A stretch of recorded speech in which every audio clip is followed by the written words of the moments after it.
उसके बारे में ध्यान से सुनिएगा। राष्ट्रीय शिक्षा नीति 2020 नाम सुना है आपने?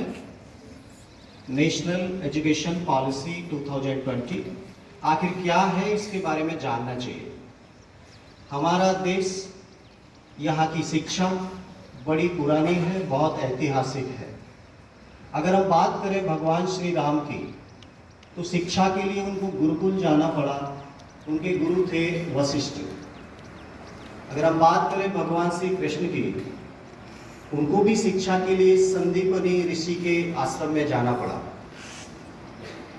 हम बात करें कौरव पांडव की, महाभारत के समय उनके गुरु भी थे द्रोणाचार्य। और द्रोणाचार्य के बारे में इतनी महिमा है कि उनकी मूर्ति देखकर ही एकलव्य ने अपनी सभी विद्याएं सीखी थी। तो गुरु और शिक्षा का इतिहास भारत में बहुत पुराना है।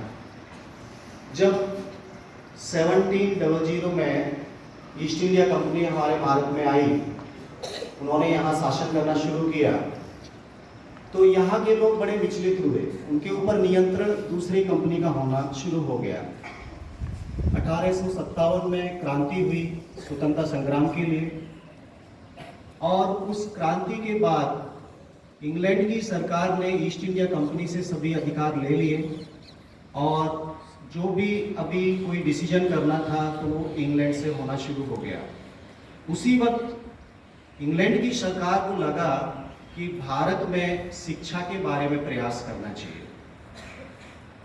और 1883 में हंटर आयोग के रूप में भारतीय शिक्षा की समीक्षा के लिए प्रयास करना शुरू हुआ, और उन्होंने रिपोर्ट भी बनाई, जिसके कारण बहुत सारे सुधार हुए हमारी भारतीय शिक्षा में। तो अंग्रेजों के जमाने से ही हम भारत की शिक्षा को उन्नत करने का प्रयास कर रहे हैं। उसके बाद हमारा देश आज़ाद हुआ 1947 में, और 1948 में राधा कृष्णन आयोग के रूप में पंडित जवाहरलाल नेहरू ने यहाँ की शिक्षा को उन्नत करने का प्रयास किया। उस आयोग ने विश्वविद्यालय लेवल पे जो हायर एजुकेशन है उसकी समीक्षा के लिए राधा कृष्णन आयोग का गठन किया था।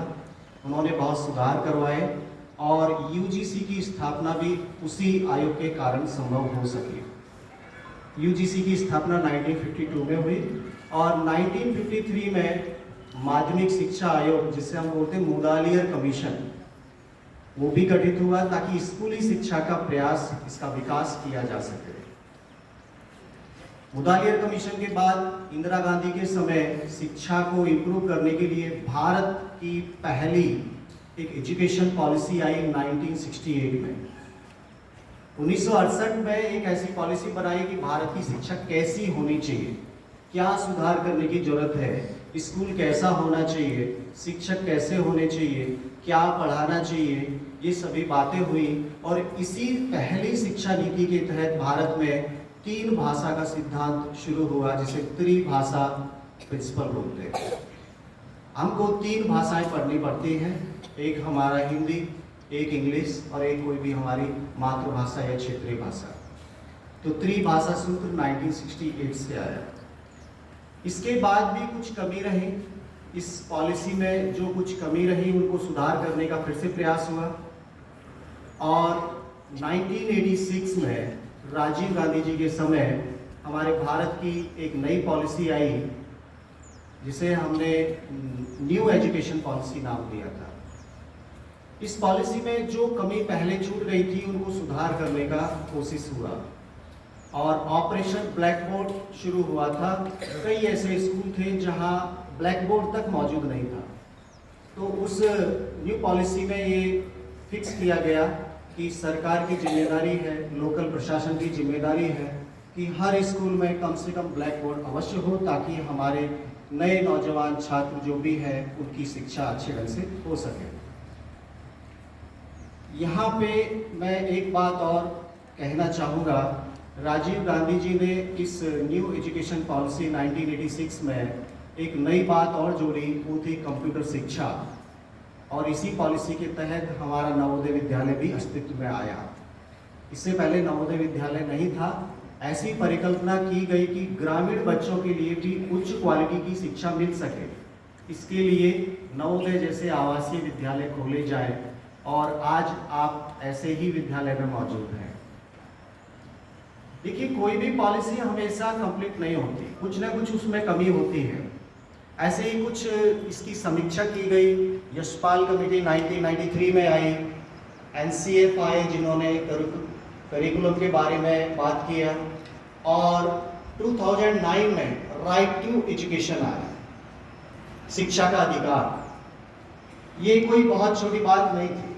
इतना बड़ा देश, इतनी पॉपुलेशन, कितने टीचर चाहिए, कितने स्कूल चाहिए, कैसे हर बच्चे को शिक्षा मिले, इसके लिए भी प्रयास किए गए। संविधान में भी इसके बारे में मेंशन था। उसी के चलते इतना लेट 2009 में हमको शिक्षा का अधिकार मिला। फिर उसके बाद हमारी नरेंद्र मोदी सरकार आई, उन्होंने भी 34 इयर्स लेटर 86 में जो पॉलिसी आई उसके लगभग 34 साल के बाद फिर से एक नई पॉलिसी आई 2020 में, जिसे नाम दिया गया नेशनल एजुकेशन पॉलिसी 2020। आज इस पॉलिसी को लागू करने की जिम्मेदारी हम सबके ऊपर है। इस पॉलिसी में हर वो सुधार किए जाएंगे, उनको करने का प्रयास किया जाएगा जो आने वाले समय में हमारे नौजवानों की आवश्यकता होगी। इस पॉलिसी का मुख्य उद्देश्य है कि हमारे बच्चे कॉम्पिटेंट बने, सक्षम बने, किताब ना रटे बल्कि प्रैक्टिकल नॉलेज लें, और जो भी एक्सपीरियंशियल लर्निंग का नाम सुना होगा, एक्सपीरियंस करके आप सीखो, इस तरह का प्रयास इस पॉलिसी में किया गया। शिक्षा का पूरा ढांचा भी चेंज करने का इसमें प्रस्ताव है। एक बार मैं आपको थोड़ा वो भी समझाऊं। अभी हम लोग 10+2 पढ़ते हैं, मतलब क्लास 1 से शुरू होता है, क्लास 10 के बाद +2 मतलब 11 और 12 पढ़ते हैं। टोटल 12 साल का हमारा स्कूली शिक्षा होता है। अभी इसको चेंज करने का प्रस्ताव है NEP 2020 में। अभी 5+3+3+4 होने वाला है, और आप भी इसमें शामिल होने की संभावना है, क्योंकि इस पॉलिसी के जितने भी मॉडिफिकेशन है वो स्टेप बाय स्टेप लागू किए जा रहे हैं। अब ये क्या है, देखिए, प्राइमरी एजुकेशन जो फाउंडेशनल स्टेज है उसके ऊपर सरकार का बहुत ध्यान है कि अगर नींव मजबूत होगी तो हमारी शिक्षा भी अच्छी हो पाएगी। इसके लिए क्लास 1 और 2 से पहले 3 क्लास और शामिल किया गया, जिनको हम आज LKG, UKG या HKG के नाम से जान सकते हैं। इनको कंपलसरी किया गया है।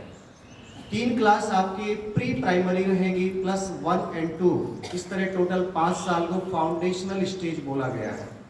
इस फाउंडेशनल स्टेज का मेन काम है लैंग्वेज को इम्प्रूव करना, लैंग्वेज एफिशिएंसी को डेवलप करना, बच्चे को भाषा का विकास करवाना है। क्लास 2 के बाद 3, 4 और 5 ये प्राइमरी स्टेज कहा गया है। इसमें मैथमेटिक्स, अंकगणित जैसी क्षमताओं, विज्ञान के सामान्य सिद्धांतों के बारे में मेन फोकस है, ताकि बच्चे इनको सही ढंग से समझ सकें। इसके बाद आपका मिडिल स्टेज आता है। मिडिल स्टेज में क्लास 6, 7 और 8 आएगा। क्लास 6, 7, 8। क्लास 6 से वोकेशनल एजुकेशन के बारे में वकालत की गई है। हमारे बच्चे एक्सपीरियंस लर्निंग कर सकें, मशीन को देख सकें, वोकेशन मतलब प्रोफेशन के बारे में बात कर सकें, और कंप्यूटर पे कोडिंग शिक्षा भी सिखाई जाएगी, क्योंकि आने वाले समय में इसकी आवश्यकता है। क्लास 6 से हमारे बच्चे कंप्यूटर का कोडिंग करना शुरू करेंगे, आर्टिफिशियल इंटेलिजेंस के बारे में बात करना शुरू करेंगे, और इसके बाद क्लास 9 से लेकर 12 जो 4 साल का टाइम पीरियड है, इसमें बच्चों को फ्री किया गया है कि वो कोई भी सब्जेक्ट, किसी भी सब्जेक्ट के कॉम्बिनेशन के साथ पढ़ सकता है। अभी क्या है, जिसने एक बार मैथ ले लिया तो मैथ पढ़ता है, वो हिस्ट्री नहीं पढ़ सकता है, जिसने हिस्ट्री ले लिया वो बायोलॉजी नहीं पढ़ सकता है, इस तरह का कंडीशन है। लेकिन आने वाले समय में जो 4 साल का टाइम पीरियड दिया है, सेकेंडरी स्टेज जिसको बोला गया है, उसमें बच्चा अपनी पसंद के हिसाब से कोई भी सब्जेक्ट का चुनाव कर सकता है और अपनी पढ़ाई जारी रख सकता है।